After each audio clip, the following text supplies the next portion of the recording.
Badan Meteorologi, Klimatologi, dan Geofisika (BMKG) melaporkan gempa bumi tektonik berkekuatan magnitudo M 6,7 mengguncang wilayah Palu, Sulawesi Tengah, dan sekitarnya pada Selasa, 16 Juni 2026.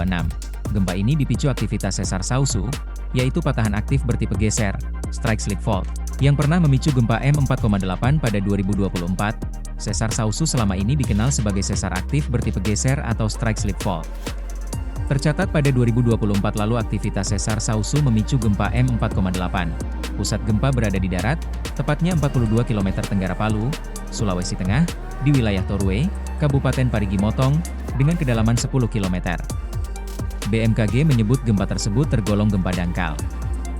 Istilah untuk gempa dengan kedalaman kurang dari 60 km yang biasanya menimbulkan guncangan lebih kuat di permukaan.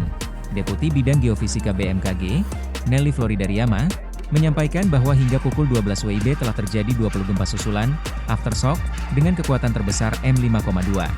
Aftershock adalah gempa kecil yang menyusul setelah gempa utama akibat pergeseran sesar yang belum stabil. Direktur Gempa Bumi dan Tsunami BMKG, Wijayanto, menjelaskan BMKG masih terus memonitor aktivitas gempa bumi susulan serta menyampaikan pemuktahiran informasi kepada masyarakat. Harapannya, ke depan frekuensi aftershock akan semakin sedikit dan melemah kekuatannya. Lebih lanjut, BMKG memastikan bahwa gempa bumi ini tidak berpotensi menimbulkan tsunami berdasarkan hasil pemodelan data yang komprehensif. Guna menjamin keselamatan warga, tim teknis BMKG terus memantau beberapa stasiun pasang surut, Tide Gauge, yang berada di sekitar wilayah pusat gempa secara berkala. Hasil pemantauan instrumen di lapangan menunjukkan kondisi perairan yang stabil di beberapa titik kritis.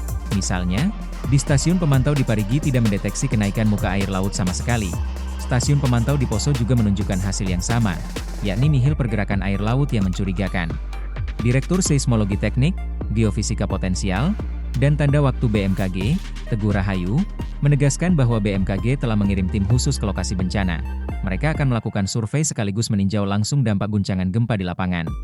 BMKG mengimbau masyarakat untuk tetap tenang dan menjauhi bangunan yang retak atau rusak akibat gempa serta meningkatkan kewaspadaan terhadap potensi gempa susulan.